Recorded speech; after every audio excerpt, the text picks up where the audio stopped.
your first 365 days is something that I can talk to you about if you're interested in getting involved in wine import and distribution. What comes after that, I think there's a lot of people in this room that could speak a little bit better to that, because I'm trying to figure that out myself right now. But just to give you a little bit of background on myself, I worked for a large distribution company, Republic National, for about four and a half years or so, basically doing sales for them. And I got to a point where I absolutely loved the industry, but there was something that I wanted to do a little bit different. I wanted to be connected with my producers. I wanted to be passionate about the wine that I was representing and have it be more than just a bottle. So what did I do? The first thing that, if there's a person in this room today that wants to start as an importer, the first thing that you need to do today is you need to go to ttb.gov. You need to go to the Alcohol Tax and Trade Bureau website. It's not going to cost you any money. A lot of things in getting started up, it's a scary thing, but probably the least scary thing about it now that I know in retrospect is that it's not going to cost you any money. People don't really tell you that, but you can get your importer's permit, a basic importer's permit, at ttb.gov, and that will last you for eternity. It doesn't expire unless you do something wrong, which hopefully you don't. So once you get that, depending on what state you're operating out of, you're going to have to get a distribution license if you want to distribute.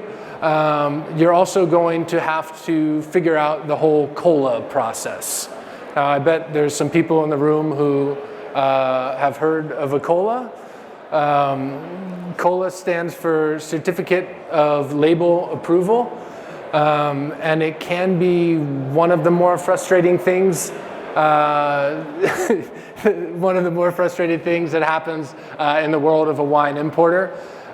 Essentially, when you look at the back label of a bottle, there's a few things that have to be on it. One thing, it has to say imported by, I put Rapp Capital, that's my LLC name. Another thing is you have to put a health warning statement on the back label. Then you have to submit it to the TTB. And this process, I think one thing that to take away from today, if you're trying to get started up, is that it's going to take a lot of time. So this is one of the things. You need to just get started. You need to go. You need to get going.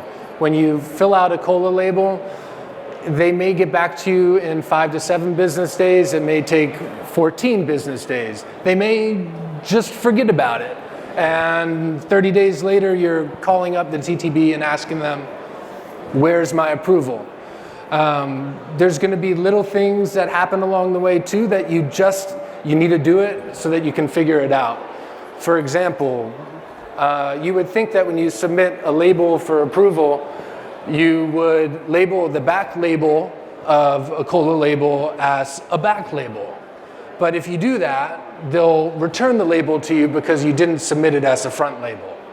I know that doesn't make any sense. You're probably like, what is he talking about? But that happens too.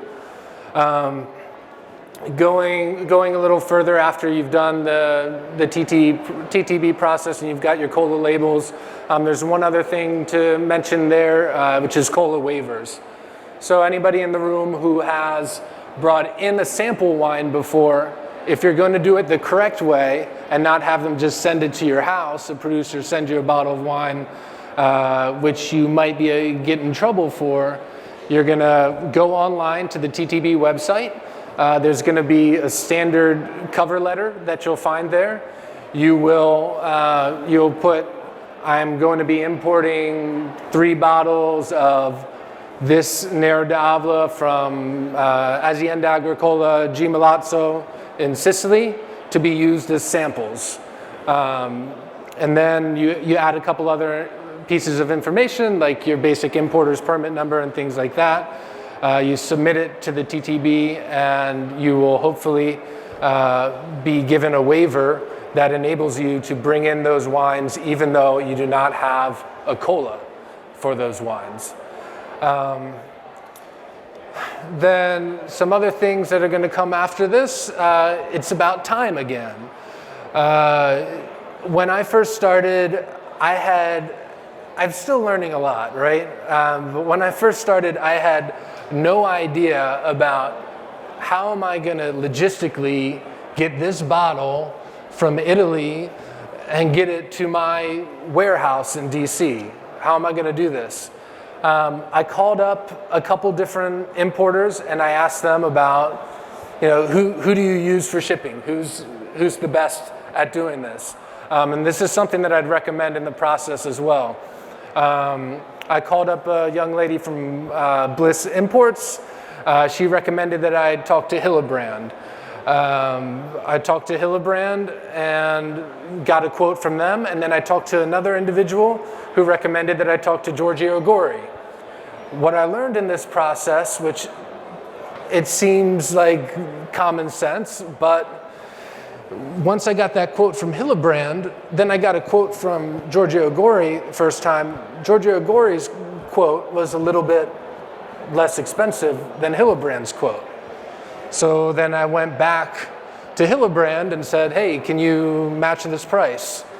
And Hillebrand not only matched it, but then they went lower. So when you're looking into shipping, you don't have to be super aggressive about pricing and I need a better price or something like this, but you want to compare back and forth between different companies to get the best price available. Otherwise, especially when you're starting out and you're a small importer, they're not going to necessarily give you a very advantageous price for your product. So I'm trying to figure out how to go after that. And then, so once you get the wine to your warehouse, you're going to have to figure out, how am I going to sell this to clients? How am I going to sell a product that nobody's ever heard of? And going back before that a little bit, you have to actually find that product. So how do you find a product? I found my different producers in many different ways. The way that I initially found them, and I think is probably the best if you have the time and the ability to do it, is I took a trip to Italy. So my backstory with my wife is we got married. She encouraged me to start the business. It was my passion and it's become our passion. I quit my job and we went to Italy for 2 weeks. During those 2 weeks, we rented a car and we drove all over from Rome, 3 hours east to Abruzzo, where we found Cantina Galasso, and we drove 5 hours south to Puglia. We found Cantina Albea. We went into Calabria and then over to Sicily, and we found a producer, Azienda Agricola G. Malazzo, at a little wine bar in a town called Giardini Naxos. And in doing it, that way you meet the producers, and it's such a big thing when you're starting out in every single facet of your business. You have to have the relationships. You have to be able to look at a producer in the eye and understand that you're on the same page. You guys want the same things. You don't want to just sell a wine and then be done with it. You want to create a relationship, or at least I do. This is my approach. There's also something to be said for just selling wines and getting them out the door and making money. But if you're looking to build a portfolio and a company for a long time, you want to find producers that you're excited about when they come to town. Other ways that you can find producers as well. I've done a lot of work on LinkedIn. That's why I'm here today. It's a little bit odd, but it's kind of my secret for LinkedIn is I just friend everybody. So if you go on LinkedIn and you if you're not worried about people being upset about you friending them, and you just friend everybody, you're going to build up a presence. And this is the advantage that we have today. Somebody like myself who had no background as an actual importer, had no contacts in Italy, in France, in Uruguay, in South Africa, in Argentina. Now I do. And I do because I can click on an app on my phone and I can connect with that person in Uruguay. Now, because I've friended all of these different individuals, I have messages all day, every day, because this is the world we're in right now, where you all know how many good wines are out there. And with the way that the industry has been consolidated right now, there are only so many people importing and then even so many fewer people distributing right now. And a lot of those big importers and those big distributors, who I'm sure some are in the room and they're doing a great job and they have great products, but if there's a brand out there, which there's a lot of them, that doesn't have that name yet, that doesn't register for somebody, they're not interested. They're not interested in a brand that's just producing 5,000 cases. But if you're just starting out, that's fantastic. 5,000 cases of a great wine that you can get in any price point where it's going to over deliver, that's where you start to win. So what I look for with these different producers is, can I get their wine in? Can I find it at a price point where I feel with complete certainty, and I'm probably wrong sometimes, I'm still working on my palate, but where I can feel with certainty that this wine is over delivering for the price point. And it doesn't have to be a wine that you can wholesale for just $6. These can be wines, if you're wholesaling it for upwards of $30, but you feel it drinks like a wine that should wholesale for $50, then you're winning. But I would recommend for somebody who's just starting out, from my personal experience, if you can find a gem of a wine that you're going to be able to wholesale at a lower price, and it has all of the components that come with that, it has a good story. I know it was mentioned earlier that every wine has a story. Every wine may have a story, but every wine doesn't necessarily have a real story. So if you're starting out in importing and you can find a producer that has an estate wine, that has a story, that's maybe multi-generational, and the price point is good, then you can begin to work with it, and you can build up not only just your portfolio in maybe the state where you start or the couple states where you start, but you start to build a reputation. That may be a little bit more difficult to do if you're selling wines that are upwards $20 and upwards wholesale. So kind of getting back to the difference though, where I was, I know I'm rambling a bit, but getting back to the difference in today's world and what we have at our fingertips is the fact that you can find these producers in many different ways. But social media is just such a fantastic outlet right now, where not only do I connect with my producers on LinkedIn, but I'm also connecting with them on a run. Yesterday morning, I'm talking with my producers over in Puglia. I'm FaceTiming with them on a run. That's the difference that we have. I'm working on now adding to that to record these conversations so that we can show the difference between a big distributor, a big importer, and somebody who's small, and the authenticity that people are looking for right now. So now you may be thinking, this sounds great, but what are the challenges? What are the big issues that I'm going to face once I get started out? And I'll tell you the first one that comes to mind for me, which kind of goes back to what I was just discussing, is recognition. You are going to have to be able to take a lot. You're going to have to be able to walk into an account and have people laugh at you because they've never heard of you, or they've never heard of your brands. But if you've hand selected those brands and you have relationships with the producers, that's probably just going to give you a little bit more inspiration. Having brands that nobody has ever heard of, to me, and to anybody who's probably listening to me that knows what I'm talking about a little bit, it's a good thing. It's a good thing in today's world.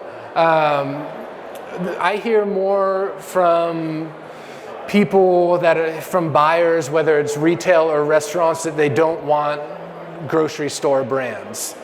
So if you're afraid because you can only get brands that nobody wants, you can get those brands that nobody wants because the people that don't want them because they can't sell them. You can sell them. Whether you're sitting here and you're working in marketing, or you're working as a rep for a company, and you're thinking that I want to start my own thing, but I don't know if I can do it or not. You're probably doing a pretty good job right now, and the job is not going to be that much different once you get started and get things rolling. And that is something as well when you're getting started out. As I kind of talked about with shipping, you're going to want to reach out to people. You're going to want to pick up the phone, like Stephen was saying. For reps, you pick up the phone. As much as we go towards technology and all of this, today more than ever, I have my cell phone on my website, and nobody ever calls my cell phone. Probably because nobody's going to my website. But the thing is, people don't pick up the phone anymore. So when they do, some people are kind of offended that you've called them. Why would you call me? You're not my friend. But other people pick up the phone and they understand that they were there. They were in the exact same spot that you were in, and they're good people. And maybe they do have a little bit more time on their hands now, and they're going to give you some help. So I don't know where Giuseppe is, if he's still here in the back, but this just gives you an idea. I had an account in Georgetown in Washington, D.C. There's this a kind of elderly chef, Victor Testa. He's from Naples. He's very energetic.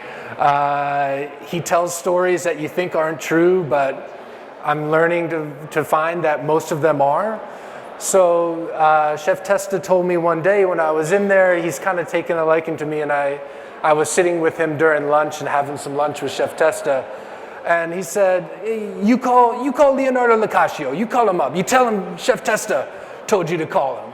And I'm like, okay, Chef Testa, I'll do that. So I went on Facebook. I found Leonardo Locascio. I messaged him on Facebook. I said, Chef Testa told me he basically built you. He made you everything that you are. This is what Chef Testa says. And I was wondering if I could have a phone call with you. So somebody like this, Leonardo Locascio, you think, oh, he probably gets a million messages. Why would he respond to some random guy who's just started as an importer? But he messaged me back probably within an hour, and I scheduled a call with him at 9 o'clock the next morning. We talked for probably about 45 minutes or an hour. And he gave me a lot of good advice, and now he's actually somebody who, he probably doesn't even remember my name now, but I'll text him and ask him questions like I was working on something to start importing in Louisiana and Alabama, and I'm saying, am I going to take this shipment directly to Louisiana, or am I going to take this shipment from the producer in Italy directly to DC and then truck it down to Louisiana? How am I going to do it? How am I going to price it? And I had talked to a lot of people about it, and most people, you'll find once you get into importing as a small importer, if you're importing and distributing, most people just know a piece of it.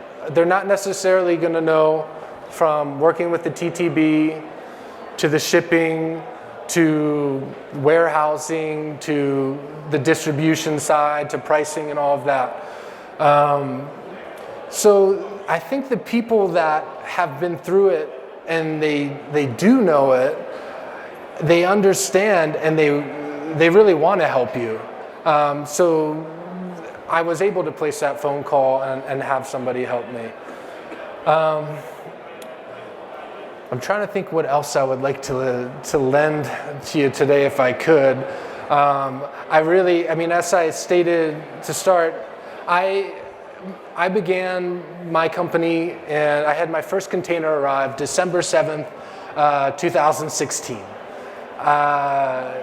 It was a 20-foot container, so 600 cases of wine, not a 40-foot, just a little 20-foot container with a couple of my producers from my honeymoon. And, since then, I've learned a lot, but I have a lot more to learn going forward. And I think one thing that I need to improve upon that I would lend to you after your first 365 or during your first 365, start to think about who else you can have to bring on to work with you. So I've gone through my first 365 plus another 200 and so. And I'm sitting here, there's people that I've talked to, that I've brought in, and I've been trying to instill in them, see if they want to work with us and how they would fit in. But I haven't found that person yet, or people. I probably need about 2 or 3 people to come on as sales reps and a couple more delivery drivers, because there's only one delivery driver right now, and there's only one sales rep right now, one pricing person and all of that. So I think your first 365, I can give you a lot of help with that. And after that, I'd say during it, start to think about who you're going to, who you see, whether they're at the restaurant and they're a server or a manager or a clerk at a wine shop that is just head over heels about wine, and start to facilitate that relationship. Because the most important thing that you can do to propel your company after the first 365 is to bring those other people who are going to get you from 150 accounts to 250 accounts, from being able to operate as an importer in 2 or 3 states to being able to operate as an importer in 10 states. Other than that, I have no idea how much time I have left to chat with you, but for me, probably the best thing is to answer questions.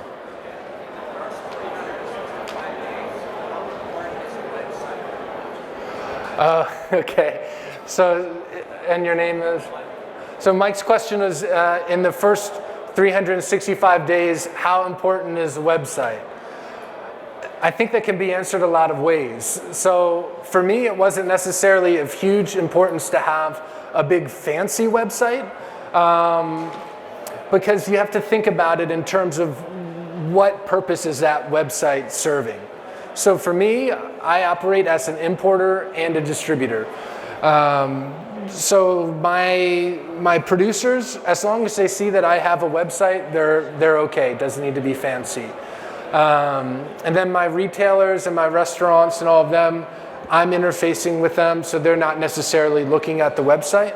But where that comes into place and could be really important is if you're starting to adapt a little bit more towards today's world.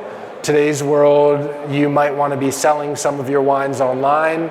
You might want to stand up some online retail account. That's something I'm kind of looking at on the side, but I'm kind of narrowly focused right now on just our import and distribution business, mainly focused on retail and restaurants. So if that's where you're going, not a big deal. You can find some type of Google website platform that will help you build actually a pretty nice website for free. Paula? My typical day? Every day is different, right? So if I had my choice, my typical day would be starting my day at my warehouse, which I start mostly Tuesday through Thursday. I start at the warehouse. Sometimes I've already printed out my orders for the day. Sometimes I do have my printer in my car as well, so I'll print out some invoices, only while at stop signs, of course, on my way to the warehouse. I'll load up my car. Hopefully, not only will I have appointments with people that just because I'm delivering to them, but I'll also have some scheduled appointments for the day to taste a certain wine. I think that's depending on when you build out your portfolio, how you do it, whether you have a couple producers or like I have over 10 different producers now. You really have to pay attention to getting the wines out in the market and tasting them. I don't always get out as much as I would like to because I don't have a big team now. But the only way to sell wine, especially when you're selling wines that nobody knows about, is to get out and taste them. And usually when you taste those wines, like Tony has in his portfolio, people are gonna want to buy them. That's all the time we have for questions today, so let's please give a large round of applause for Mr. Kevin Rapp.